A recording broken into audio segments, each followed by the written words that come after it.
أنا ما نمتش 5 دقايق حتى اليوم ده علشان باحضّر كل حاجة وكل تفصيلة بنفسي زي القلوب دي اللي قُلت لكم عليها، عملتها لصحابي قبل فرحي وحاجات تانية هاقول لكم عليها، ومنها أكتر bracelet معروفة في الأفراح اللي باللولي وبالورد، سهلة جدًا وموجودة جدًا إن أنا أشتريها، بس بصراحة أنا كنت حابة أعملها بنفسي. بعد كده الbox نفسه خَد منّي وقت في حاجتين، إن هو يتركب زي كده وإن أنا أعمل الأسامي عليه. كتبت الأسامي على canva وطبعتها بخامة اسمها فينيل واخترت اللون يكون أبيض. بصراحة كان عاجبني إن البوكس يفضل موجود ملهوش علاقة بيا شوية، إنه يكون ليهم هما يقدروا يستخدموه بعد كده عليه اسمهم بشكل بسيط، مفيش أي حاجة بتدل إن هو ليه علاقة بيا غير الحاجات اللي جوه ودي يقدروا يشيلوها عادي، بس وهو موجود معاهم هما برضه فاكريني. المهم لزقت كل الأسامي، خدت وقت شوية بس الموضوع سهل جدا، انتوا بس بتلزقوه وبتفرغوا كل الهواء وبتسحبوا الجزء الشفاف ده وخلاص كده. بس أهم حاجة طبعا في الخطوة دي إن كل خطوة تتعمل بالراحة قوي علشان مفيش حاجة تبوظ ومفيش حرف يتحرك من مكانه. ليه بقى بعمل كل ده؟ ممكن أكون عايزة أشكر صحابي إن هم هيشاركوني الوقت ده في حياتي،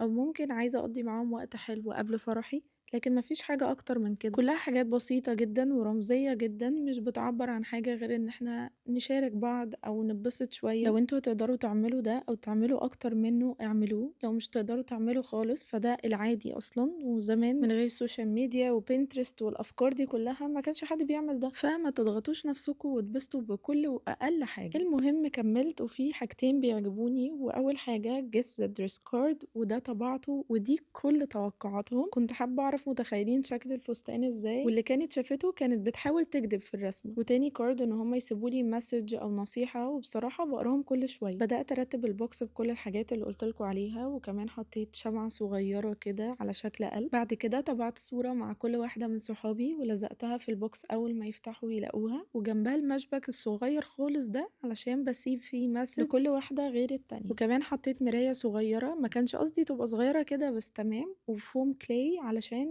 نعمل شوية activity كده لما نتجمع. نيجي لليوم نفسه بقى، وهو بدأ من العربية، وأنا عايزة أفتح لكم الصوت علشان بجد كان يوم حلو جدا، بس يعني يلا كوبي رايت. المهم الحاجة اللي أنا ما كنتش متخيلاها وحصلت إنه اليوم ده يفرق في الفرح نفسه، لأن أغلب صحابي مش عارفين بعض قوي، فاليوم ده قربهم من بعض أكتر وعرفهم على بعض. اليوم بدأ بإن هما يكونوا لابسين الدريس كود بتاع النهاردة وهو البينك مع الأبيض، وكنت جايبة جليتر علشان يحطوه على وشهم ولولي وفصوص كده بينك، وهنا حرف الدي فرقع، وكانوا بيقنعوني إن الدي الصغيرة دي شكلها حلو وأتصور معاها، مش عارفة ازاي. قط عملت لي الميك اب وصورتني فيديو وصور وكل حاجة. الطرحة دي بقى جايباها صدفة جدا بس بحبها قوي بصراحة. بعد كده كلهم بقوا بيصوروني وصوروني صور حلوة قوي.